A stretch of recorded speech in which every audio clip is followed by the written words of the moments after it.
We are Paige and Ashlyn, mother and daughter, best friends, and business partners.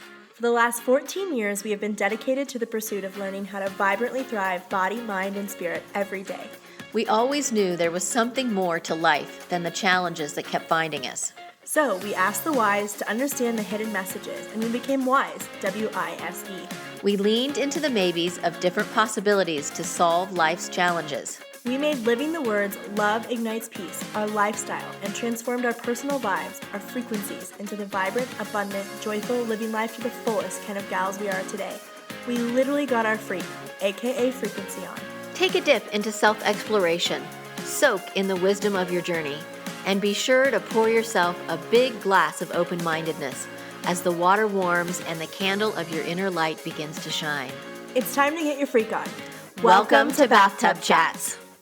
Hello, everyone. Welcome to another Love Ignites Peace book club podcast episode. We are so excited to join you to talk about The Universe Has Your Back by Gabby Bernstein, which is one of Jenna's favorite books and one of the reasons we picked it, but also in alignment with the topic of transforming limitations in your spiritual life to love, which we have been doing over the past month and will continue to do as we head into November. So tonight we have Teresa, myself, my mama llama, Jenna, and Noelle all on the book club podcast to dive deeper into everything The Universe Has Your Back. Mom, do you want to go ahead and let the listeners know what this book was all about?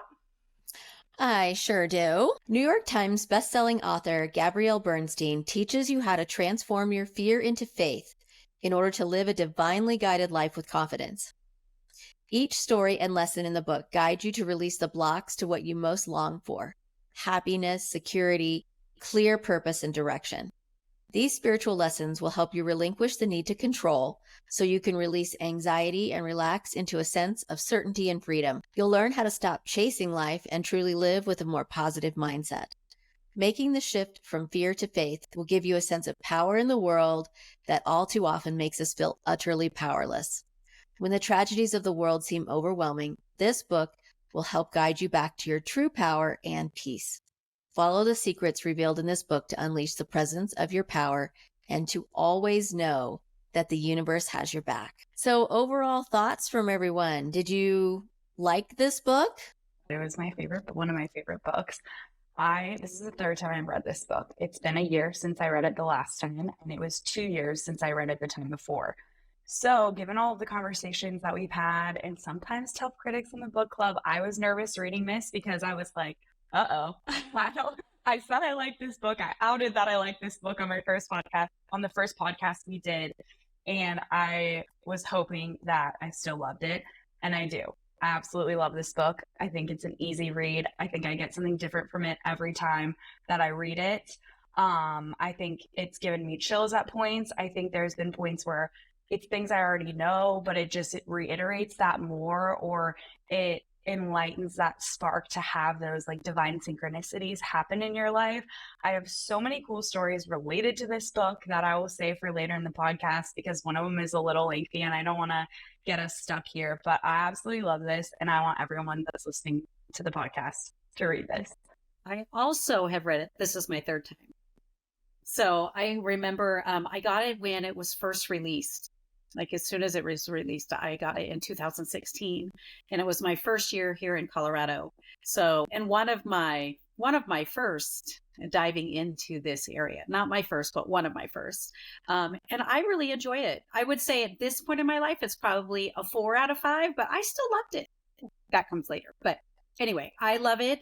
I love all the messages in it. It's just great reminders. It's simple. It's easy to digest and put in the things that resonate with you. You can put into your life. Well, I've only read it twice.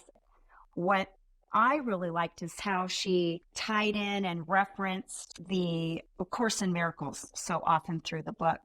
So again, I agree with Jenna.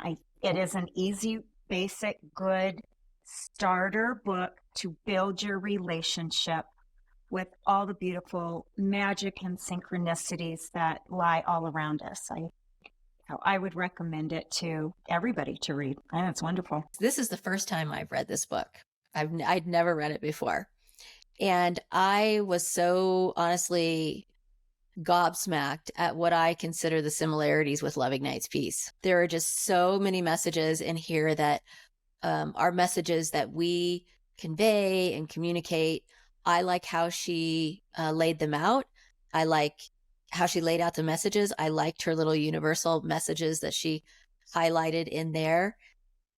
And I even use it at times, like, I'm in the bathtub. I'm just like, okay, what bit of wisdom should I know at the moment, and I'm just allowing myself to, open up to this page and just drink in a little bit of that wisdom. That is so funny. I totally agree on a couple levels. I wish Darian was on because I pulled a Darian. I have 792 sticky notes and notes in this book. I literally love this book so much. This was my second read through. I read it back in, I want to say 2019, because Jenna loved it so much and she was like, you have to read this. And I was like, absolutely. So I dove in and I had many sticky notes the first time. And what was so interesting on this read through is just how different things jumped out. Like, it was crazy to see the growth from even, gosh, was that like 4 years ago, 4 or 5-ish years ago. And I also, in between my two reads, would do the same thing that you just talked about, Mom, where I would just pull out this book in the morning sometimes and I'd say, all right, universe, like, I would love a nugget of wisdom, and I would open up to something in there. So I think that anybody can benefit from reading this book. I think whether you have been on your spiritual journey for a while, there are deeper nuggets. And I think if you are just starting, there's a good foundation to begin here as well. So really enjoyed it and glad that we all liked it too. This is so exciting. Well, one thing, you've all read it more than once. I've only read it once, but I could so see where every time you read it, you are going to get different things out of it because you are in a different place in your life. You're dealing with different things on a day-to-day basis. You have different relationships. And so it's speaking to you. That's the cool thing I think about this book, is it speaks to you in the moment of where you are in your life. I think I would recommend for anybody who hasn't read the book, everyone has a story. She has a story. Read her book just to hear and listen to her stories and her journey, and that it helps you individually, I think. So that's one reason why I like that, and I'm glad I read it again. Hearing her story again is important. I thought her story was really cool. I mean, for the listeners, she struggled with drug and alcohol abuse and then went down a journey of sobriety and through this spiritual journey. So I thought, and not that this matters, because I think you can have a spiritual journey no matter where you're at. Even if your life isn't a peaceful place, you can still take on a spiritual journey and make it more peaceful. But I thought it was cool that she recognized but I also think that gave some credibility in a way to her journey for anyone who's skeptical, because it's like, hey, this woman dealt with some pretty deep stuff and she's coming out on the other side of this. The other thing that I absolutely loved about this book that hit me really hard is this one is one of the first spiritual books that I read that I thought took a really universal, no pun intended, perspective on spirituality.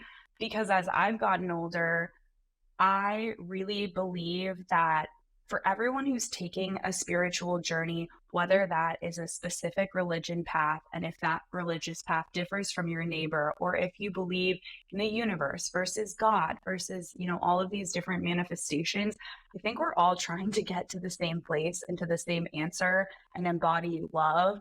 And it probably doesn't really matter what the logistics of that path look like, whether you are Jewish or Catholic or Muslim, or you don't identify with a religion at all, or you're Buddhist, or you're full force, like just a yogi.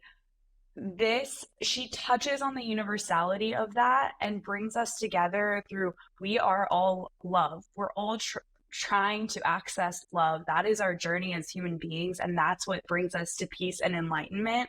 And that, when the first time I read it, and even now it's giving me chills, like really smacked me over the head and was a really, really, really big insight that I have taken with me as I continue my own spiritual journey. I totally agree with you, Jenna. And I just think that there is so much in what you just said that also ties into Love Ignites piece. And the other component of that is also the energy aspect. Like she weaves in here at a foundation, we are all energy and we're responsible for that energy and how that creates our life in pursuing this love and all those different things. So a book that really does help you get your freak, AKA frequency on, I will say. And then next month, which we'll talk about this, but the book we're reading talks more about this universal energy of love that is the divinity, the divine. And I think that we're going to see some really incredible connections between the two, but that's just a little teaser. So we should probably move on to the next question. So hit it, Mama. On page 11, she says, when you begin to dance with the energy of the universe, your life flows naturally. Incredible synchronicity presents itself. Creative solutions abound, and you experience freedom. And then in chapter 7, she talks about getting into a relationship with the universe. So what do you all think about the idea that there is a power greater than yourself that has your back at all times? That this universal energy is your personal power? Do you live that way? Have you felt that in your own life? How do you call on this power? Are you actively engaged with this power? I know that was a lot of questions there. So just tap into the one that resonated with you.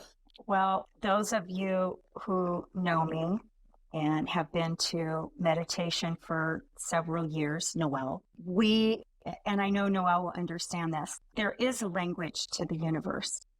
It is around us. You can feel it. You can hear it. It is a beautiful dance like no other. It will make your heart sing. There are tangible, visible signs. But like any relationship, you have to pay attention.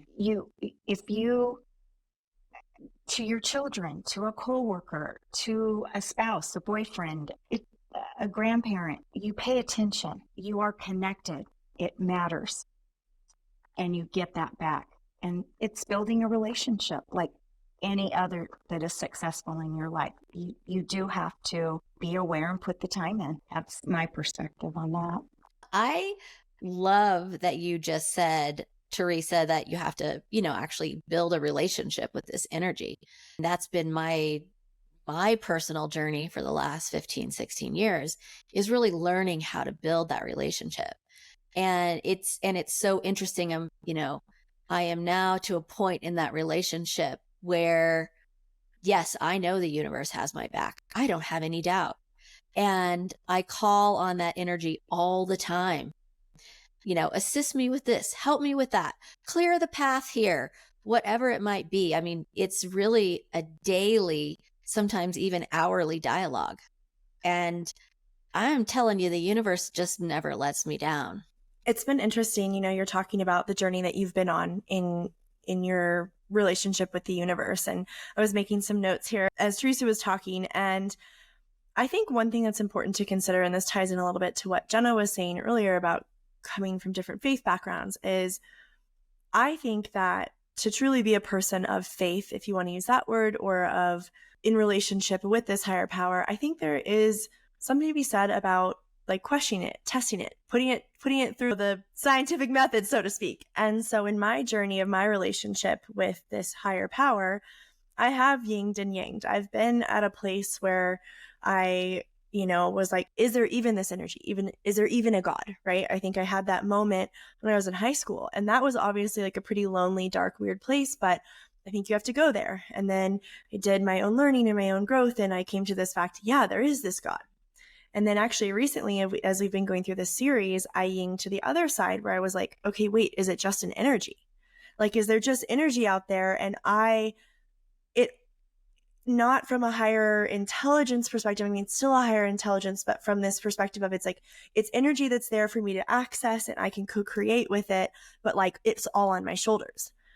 And so what this book helped me come back to the center on was, again, using this word relationship, is that yes, there is this higher power, this energy, but it does have this divine intelligence and it does have its own thing as well. So in relationship, we are working together. It's not just me that's responsible for tapping into this and creating my experience. Like this higher power, this energy, this divinity does have my back. it does show up for me. It does actively intervene in my life, but I also in relationship can co-create and welcome it into my life more. If you think about like your best friends or your family members or your boyfriends, you know, it's like that relationship is only as close as you cultivate it to be. And so I think it's also a good reminder for us to do that in relationships. So again, I kind of wanted to share that whole background because I think that in encouraging people to explore their spiritual lives, I think we do have to acknowledge that it's okay to put things to the test and to question and to shift your beliefs and to move through. But that's where I've landed. And I thought that this book was actually like a really beautiful recentering for me in that area. And I just want to add real quick, I don't think it matters. Like she calls the energy the universe, but you could call that energy whatever you wanted to call that energy. If you feel more comfortable having a conversation with God, if you feel more comfortable having a conversation with the angels, with Krishna, you know, Jesus, whoever it might be, I don't think it matters what you call that energy. It's just this higher, intelligent, universal energy that you cultivate that relationship with. I also wanted to say that we are all experiencing, no matter whether or not you're aware of it or not aware of it, you are dancing with it. So you're having a spiritual experience, whether or not you are aware of it. And I think, you know, at that point, you think you're dancing alone in this lifetime. And then all of a sudden there's this awareness that you're not, you're dancing with something, some other power, the universe, love. You're dancing with that in every aspect. And you have to have, like you said, a relationship with it. You have to be open to communication, all of those pieces of relationship in that we have with other humans, we also need to have with this higher power, this universal love. I think people might ask, well, what is building a relationship? What does that even mean with something they can't see? When I talk with people or work with people on that subject, don't overcomplicate it is what I really want to say. And sometimes in relationships, you have to be quiet and you have to be still and you just have to be open and start from there. Get out of the way. And I say that a lot. Just get out of the way and it will flow. You'll rise above the resistance. It's when we, in relationships with anything, when you're pushing and pushing and pushing and wanting something so bad or to see proof of something or why am I not getting this? You're just taking 100 steps back from what's trying to come to you. So I think that just go back to how do you become friends with somebody? You get to know them. You ask questions. You give them time. You give them yourself. That's what we're asking and building a relationship with the universe. And you listen. I could talk about this for hours and hours and hours and hours because I absolutely love this stuff and I love this conversation.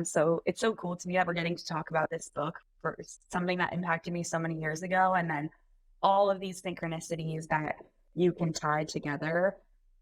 Teresa made so many good points just about kind of like flow versus force and understanding that the universe and this power will conspire for your highest and best good. When you try to control what you think is in your best good, that's your ego. Just being open-minded in this. You have absolutely nothing to lose by just trying this. Like nothing bad will come to you. In fact, great things will come to you. And then one other point that Ashlyn made about just like ebbing and flowing, I think that that's totally normal and a smart thing, but also part of the human experience to go through these ebbs and flows. For the last couple of months, I feel like I've been more connected than ever. And one way that I've put that into fruition, actually have it in front of me, is a prayer journal. I have had this exact journal since I was a kid. But in the last couple of months, I filled up like the whole back half of the journal. And I cannot tell you the magic that this has brought into my life. Like just two tiny examples. I wrote a prayer in here about the fact that I was just feeling really lonely. Like this was a couple months ago. I was feeling really lonely that none of my close friends live in San Diego anymore. And I was like, I'm so fulfilled in so many aspects of my life, but I just like want to cultivate close girlfriends that I feel like are more than just like people I can have fun with. Wrote this literally the next day. One of my coworkers asked if we wanted to go get coffee for lunch, and sharing something really personal, she shared with me that she has OCD. I don't know if I've ever shared this, but I have OCD, and it is something that I have struggled with since I was a kid, and literally when I first started writing in this journal. That came to fruition literally in less than 24 hours. We ended that day both just like absolutely in tears. In the last couple of months, she's become a super, super close, dear friend of mine. And I'm like, why did I spend like a year or 2 years like not calling on this power?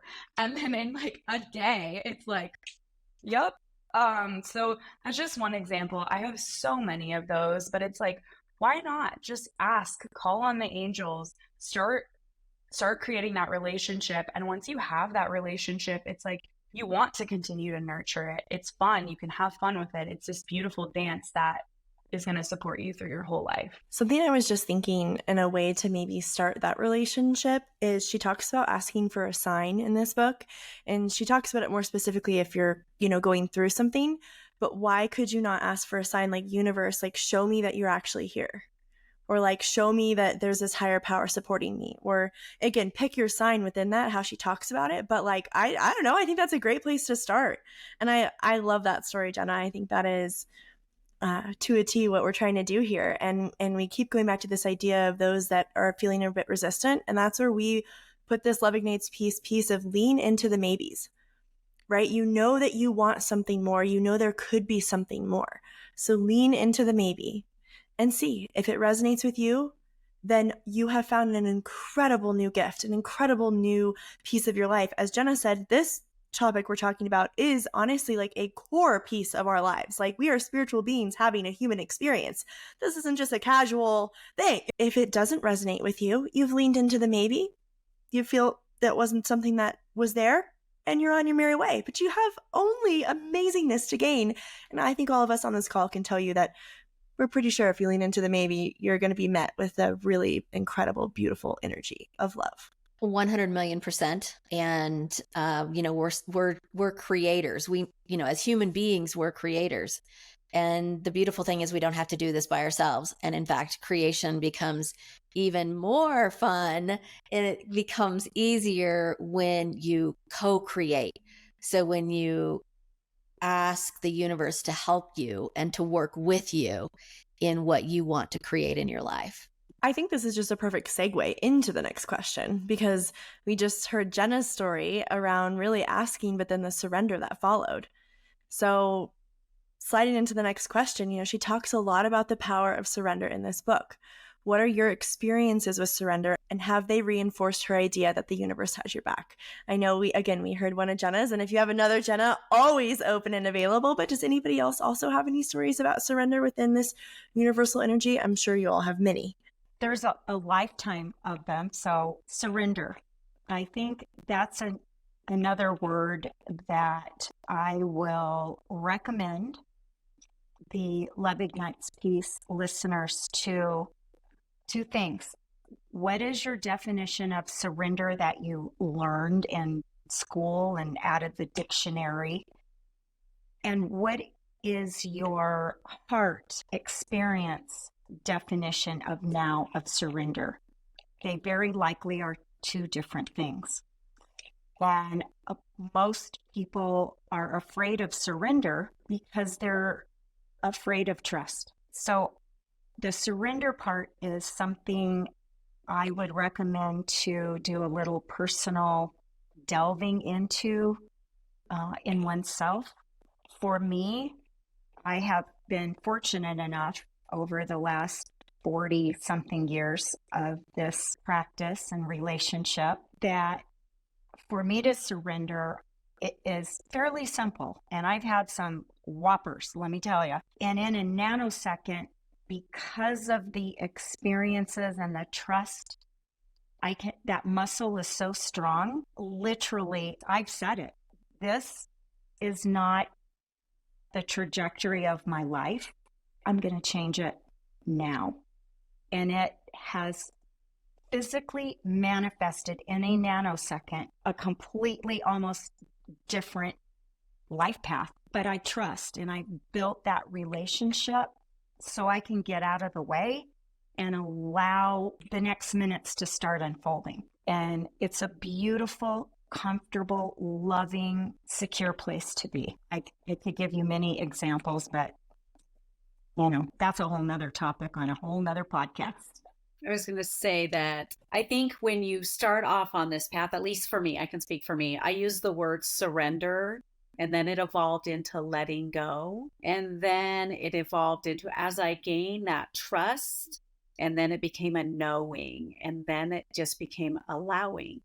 So if any of those words resonate with any of our listeners, and surrender feels like giving up, try letting go or allowing. They mean similar things, but depending on how you define them and depending on in that subconscious belief what surrender means, you might need to use another word that has a very similar meaning in order for that to make sense. That is so profound, Noelle. I think that that's so, so incredible because I think to me, like control is like this. I think we know what that feels like, but then I think surrender sometimes feels like this. Like you're just like, whatever, like I'm not going to do anything. I'm not going to work hard, but it's like, no, you're taking the death grip off and you're just allowing those things to come into your life. I think that that's really beautiful. I love all of that. And something I was writing down over here is I want to give a few actionable ways to step into this surrender, because I can tell you, and then for those that have tuned into our podcast,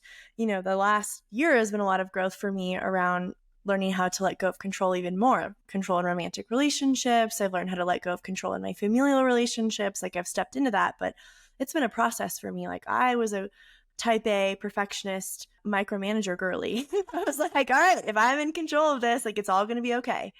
And a couple things from the daily frequency or from the higher level things that might be some actionable ways to help with surrender. For me, music is a big piece of that. So I do have some like God, I call it my God music. And there's a song called Control by For King and Country. And it literally, the lyrics are like, I give up control, body, mind, and soul. There is a song called Spirit Lead Me that again helps me shift my energy and my vibration.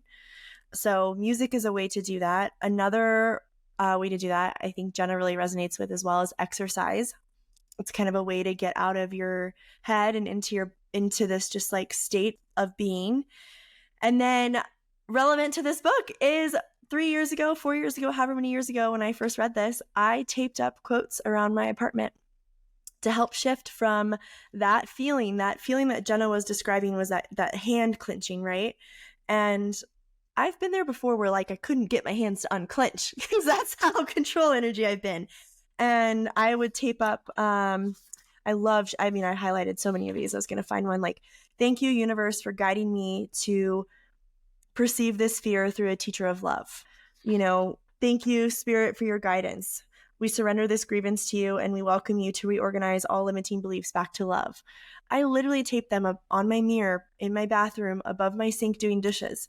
And the second I would feel myself going into control and my hands clenching, I would just say that prayer of serenity. And I'm telling you guys, like that got me through a period of time that I was fighting against the control. I was fighting control with control to try to not control the control. And so that's another way. And then obviously in a sustainable way for me, that deeper frequency, that deeper healing. I've done a lot of work around my subconscious programming that has given me so much freedom, that arms open surrender, as well as, the soul suitcase stuff. So that's my take on surrender. And it has always been beautiful. And I love what she said in the book. And this is actually also in the Bible, but it's this idea that you surrender and then you surrender again. And that really gets you. You're like, okay, I surrendered. It's like, but did you really? maybe surrender again. So, well, we know that, and Teresa said this and Noelle said this, but we know that the ultimate of surrender, the other side of surrender, is just this deep trust that it's going to happen. And as you cultivate this relationship with the universe and you cultivate this relationship with surrender, the point at a certain time that you get to is this deep trust. it's really, in my opinion, not even an act of surrendering anymore. It's really just an act of asking and trusting that you're going to get the answer. And I mean, I have like Teresa and Noelle and Jenna and Ashlyn, we could probably do an entire podcast on all of our different stories of how this is manifested in our lives. But just a really quick one for me is, I'm looking for a publicist for Love Ignites Peace, Our Next Evolution. And so I asked the universe, I said, I'd never hired a publicist before. Please help me with this. And I asked that question. I asked for help and then let it go, as, Noelle said. And in that letting go, I just trust that it's going to happen. Well, through a series of synchronistic events, I was put in contact with a publicist. I mean, literally out of the blue. And she's perfect. Absolutely perfect. I didn't need to do anything else. I literally just sat back, followed my intuition a little bit, took a little action, and next thing you know, like, I'm dialoguing with this publicist, and I know intuitively that she's the right choice for me. So it's just amazing. I mean, absolutely amazing when you surrender, let go, and ultimately allow and trust the universe to work on your behalf. It makes your life and your job so much easier. Like, there's literally nothing you have to really, I mean, you do have to take some action, but there is literally nothing you have to do other than wait for the answers to come. On the taking action part, I'm going to give just a really quick little, I guess it's a surrender. I don't even think about it anymore that I have to ask. I'm not an expert in technology. And by that, I mean all the computer and the iPhones and the iPads and all of that. But literally, everyone just keeps showing up exactly when I'm having a struggle with how do I get the volume on my iPad. No, don't laugh, but this is a true issue I just had 2 days ago. And lo and behold, somebody is just here helping me. Last night at book club, my girlfriend looks over and something came up about the technology. She goes, Teresa, I'm retired. I'm on my iPad. I will help you anytime. Let's get together. So sometimes it's just having that feeling that I just trust somebody's going to show up. But my action is I do verbally put it out there. That's my action.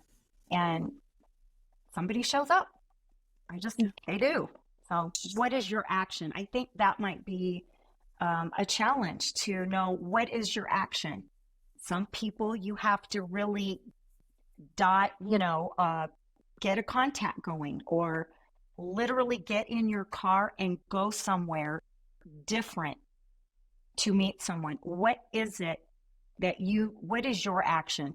I think that's a good question people need to ask themselves. What would my action be? Yeah, and in this book, she talks a lot about stating the intention out loud or putting it into prayer.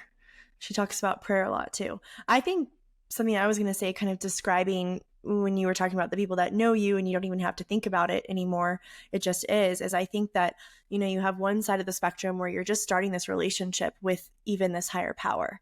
Because as we said, this idea of surrender, allowing, trust, faith all comes after you've really been able to say, okay, there is something here that has my back. There is this higher power of love and support and unconditional grace and all those kinds of things. That's step one. But I think on the other side where you're at is like the surrender and the flow becomes your state. It's no longer a thought. It's just a way of being. It's an embodiment.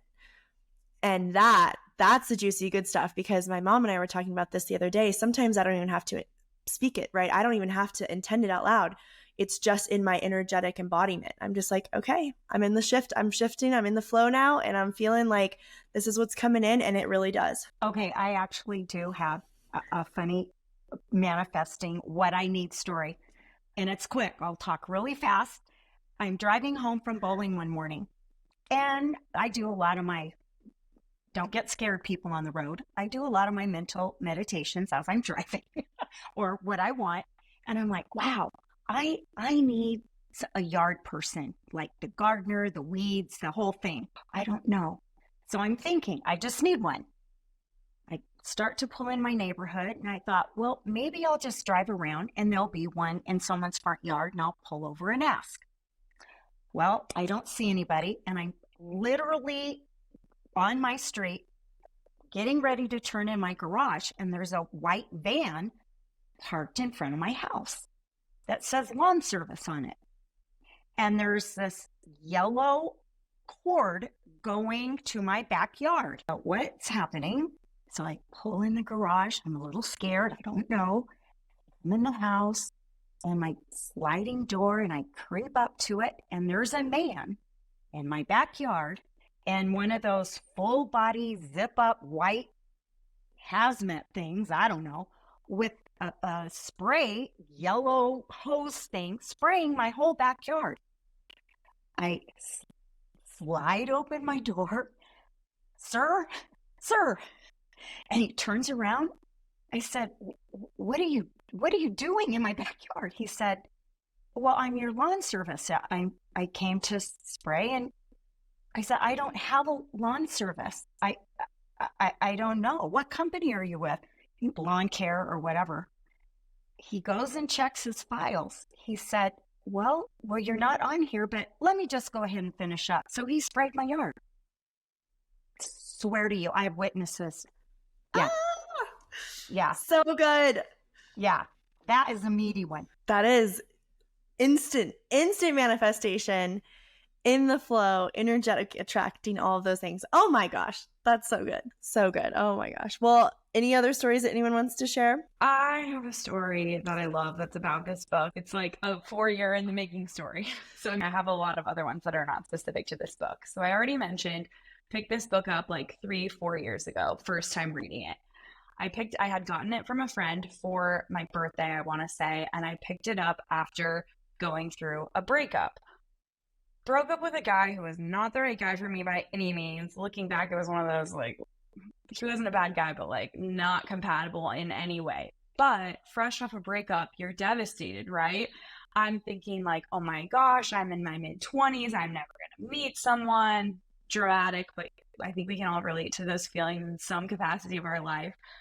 I was just sad. So I pick up this book. I read it. Literally got me over the breakup by the time I finished reading the book, because I was so inspired by getting to the end of this, and I felt so divinely guided, so powerful. She talks about certainty in here and knowing certainty in your path. By the time I was done reading this, I was certain that I was going to manifest like the man that I wanted to be with. What I knew I wanted to be married, and I manifest the man. Anyways, so a couple months after I first read this book passed by, and this isn't even the juicy part of the story, but this is just the beginning. So I started seeing numbers, angel numbers everywhere. And I started feeling like I'm just going to meet someone really special. Like it was a certainty. Like I told Ashlyn about it. I was like, I'm going to meet someone this holiday season. I am positive about it. And there were no leading indicators in my life that would lead to that. Like I knew everyone at my job. Like I wasn't really going anywhere new. I wasn't on dating apps, whatever. Anyways, December comes around. My now boyfriend messages me, and that kid kind of kicks off our relationship. And, we're still together. I've talked about him a lot. Love him. We plan on getting married. That was a cool synchronicity that came from this book.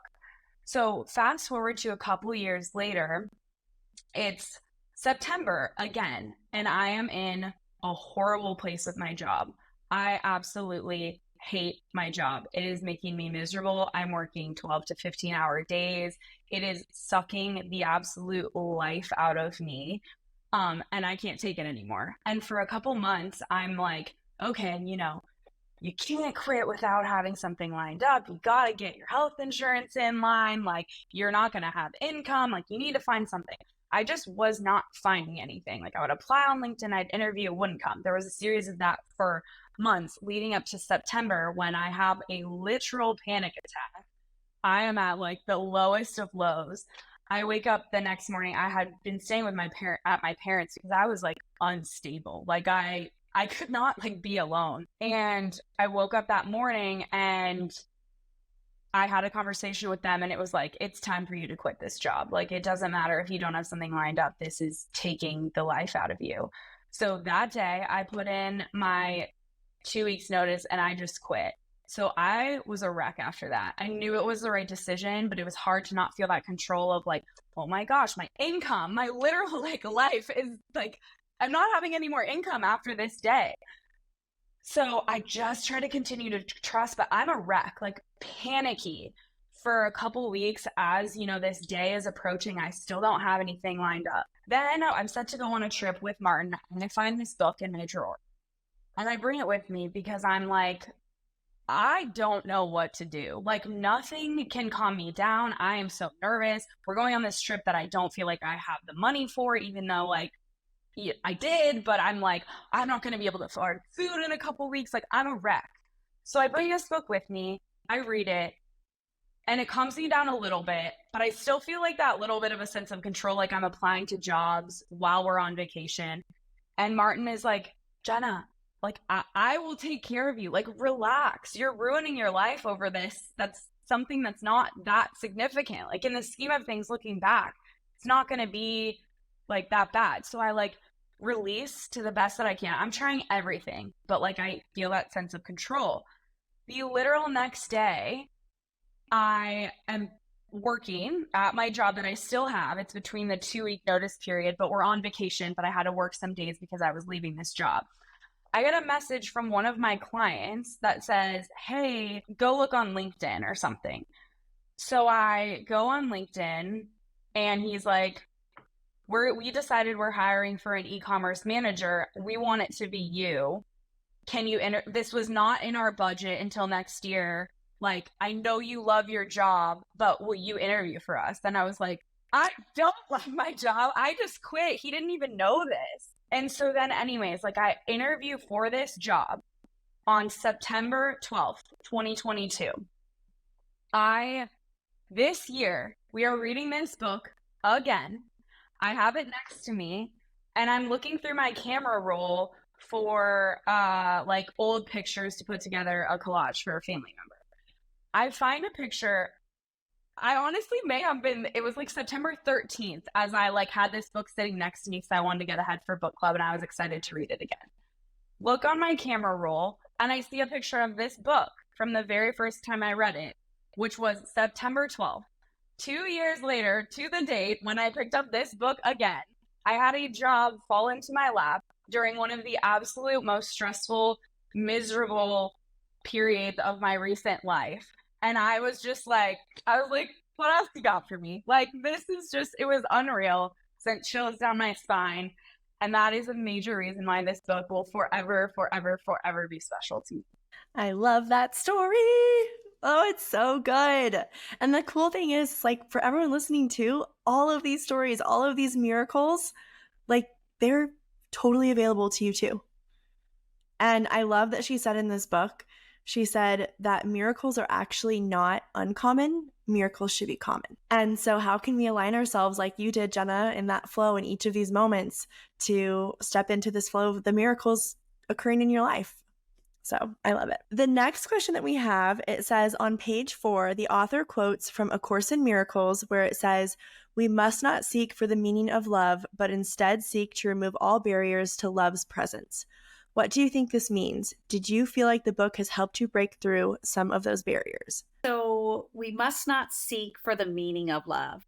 So for me, seeking feels like a lot of doing and without any surrender. So when we're seeking, it feels like this action that's outside of us, like we're looking for something outside of us. And then they say, removes all barriers. And when you're removing all barriers, I feel like that's an inside job because you're the one that constructs those barriers. So as you let those down, I feel that implies inside of us. So that's kind of what I think about that meaning, is that instead of seeking outside, we're letting go of the things inside of us that hold us back from love, love with a capital L. So I feel like this book gives you little pieces, and she gives you several throughout the book. So it's not like you have to follow step 1 and then 2 and then 3 and then 4.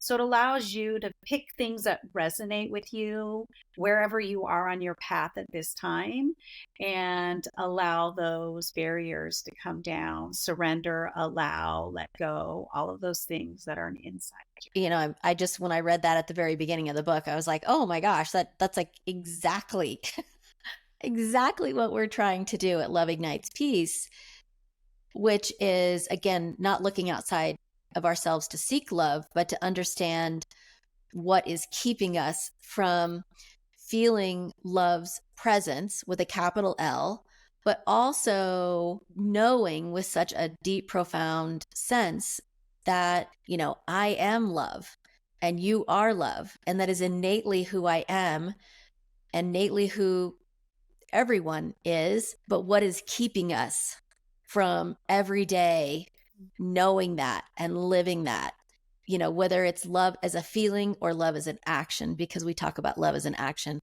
all the time at Love Ignites Peace. So I thought this book was, I thought it was amazing that there were so many synchronicities, you know, with Love Ignites Peace. For me, the overwhelming feeling I got from this book was more of the idea of trust and everything is going to work out, necessarily of how to really shift your life to embodying love. I have to tag off of that because it just is so funny how this book is so in alignment with Love Ignites Peace. I read that section and I sent a picture to my mom and she's like, I highlighted that too. And I was like, that's what we're doing. We're transforming limitations to love. That is our thing. That is who we are. And why are we doing that? Because we are trying to remove the barriers that keep you from that capital L love. And as Gabby shares in that book, as you become that love, your own essence, your own presence changes your life, but it also changes the collective. It changes the world. So, I mean, chills for me on this passage. And again, this book helps you transform those limitations to love. Some of them she talked about were jealousy, control, fear. I mean, we did 2 months on transforming limitations around fear to love earlier this summer. So, I mean, so many synchronicities, so many good things. And I just felt very affirmed in our purpose here in how we want to help people transform their lives and change the world. All right, so let's move on to our next question. This is a question from a listener, Pauline in Colorado Springs. Gabby Bernstein offers many universal lessons, as she calls them in the book. Was there one lesson that really spoke to you? I have 2 that we haven't talked about yet that really hit me for where I'm at in my life. One of them is about fear being our divine assignment. Thought that was really powerful, that fear shows up as our divine assignment for healing and growth. And then she says, if you don't choose to accept the assignment today, it will continue to present itself in new relationships and experiences. If you don't show up for it, it will continue to show up for you. That one was a mic drop to me. And then the other one was about how oneness sets you free and living at this frequency of love. We're all brothers and sisters, for lack of a better term. We are all this frequency of love. Yes, we falter. Yes, we all have low vibe energy and low vibe days. But if we can all just collectively raise our frequency back to who we are, which is love, I mean, how powerful is that? If we could just all rise above, you know, the humanness to that level of just loving each other unconditionally and seeing others as ourselves. Well, for me, I'm just going to read these 2 little sentences. It's on page 173. For me, this kind of sums up quite a bit. Why wait for heaven? Those who seek the light are merely covering their eyes. The light is in them now. Enlightenment is but a recognition, not a change at all. That is a universal. Everyone on the planet, uncover your eyes. There's really beauty, even in the ugly, in the horrific, but you do have to dig a little deeper to see it. And this universal lesson that's on 102, this to me goes along with what you just said, Teresa. that the frequency you embody supports the experiences you have. So love ignites peace. When you raise your frequency, it changes the experiences that you have, and also changes how you view the experiences of others. After reading this book, I'm sure we can see definitely in ourselves, but we also see friends or strangers or people we interact with. We can see maybe the places where, not judging, just observing and discerning where fear is showing up in others' lives. And we're definitely more cognizant of when it is in our lives. One of the things this tags off, like we're just like tag team. Here we go. The one of them that I really liked was on page 54, which was being in alignment with your presence means you allow the energy of the universe to flow through you naturally, which that's just, building on everything you guys just said. When you are in alignment with your presence, when you are in alignment with the love that you innately are, then you open yourself in such a magnificent, beautiful, profound way for this universal flow to just magically move through you. I'm laughing because mine tag teams right off of that, which was on page, I don't have the page on this one. I wrote it in my journal. Universal truth. When you experience someone's true presence, you're reminded of your own. So it's like these bits of permission and how we are transforming ourselves and we're helping others in the process. So it's like you're embodying this and it's creating this beautiful experience. And then in doing that, you're giving other people permission to do the same, which is something I'm super passionate about. And this idea of like living heart wide open and just showing up as this high vibration, you are giving other people permission to do the same. This one doesn't tag off. And my other one I wanted to point out was just a really tangible, actionable takeaway for people, which is the universal lesson. Our happiness is a direct reflection of how quickly we can restore our fear back to love. And that was on page 30. And the sub thoughts to that were, the goal is to not believe the fear. And then the prayer was, thank you, universe, for guiding me to perceive this fear through the teacher of love. Well, I don't think we could have had any more beautiful summary really to this book or wrap up to this podcast than the universal lessons that we all just offered that resonated with us so deeply from this book. So with that being said, should we move to how you rate this book? How we rate this book? Let's do it. Teresa, kick us off. Well, I am going to give it a 4. I loved her writing, was very gentle. There was a peacefulness about it that it'll be very easy for anyone to just read it and gently move along the path. For gentleness came through, and that's what really resonated with me. So I loved it, and I gave it a 4. Jenna? I am a 5. If you listen to everything I said, you will understand why. Big 5. We'll probably read it again soon. Go ahead, Noelle. Okay. I am also going to give it a 4. I probably would have given it a 5 when I read it in 2016. And I think it's just where I am right now. I give it a 4. I enjoyed it. I loved reading it again. I got more out of it or different things out of it than I did the other times. But thank you for Jenna for this recommendation, because it was a really great read. And if you listen to her read it, it's just as gentle, Teresa. So thank you, Jenna. Mama Llama? Well, I'm going to give it a 5 because I think it has such a beautiful message for so many people, no matter where you are in your spiritual journey. If you're just beginning your spiritual journey, I think this book is powerful. If you are well into your spiritual journey, I think this book is full of gentle reminders for you. So I think it's a book that really does transcend no matter where you are on your journey and has good information that's helpful. It's inspiring. I am also a big 5. Huge 5. I love this book. It's so good. Low-key would give it a 6, but our scale is 1 to 5. So, or in Darian's case, burn it in the trash can, get a tattoo. So I'm definitely a 5, which brings our average rating to a 4.6.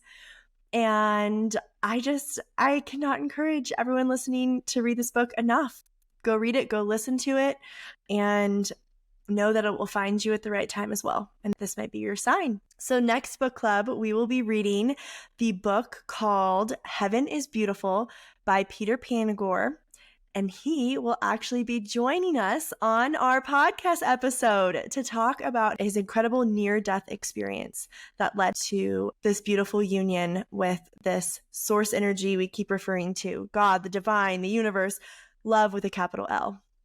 Another really cool synchronicity between this book and Peter's experience is this idea of oneness, because he had such a oneness experience, and I'm excited for him. He shared some of this in the podcast. We recorded a podcast with him that will air before the book club podcast, but I'm really excited for all the listeners to hear about how he actually experienced oneness, a concept we hear about all the time, but we live in such a state of separation that we have a really difficult time conceptualizing and really being able to believe this oneness exists. And there were some really amazing synchronicities, as I mentioned earlier, between this book and Peter's and his experience that he had. So again, so excited.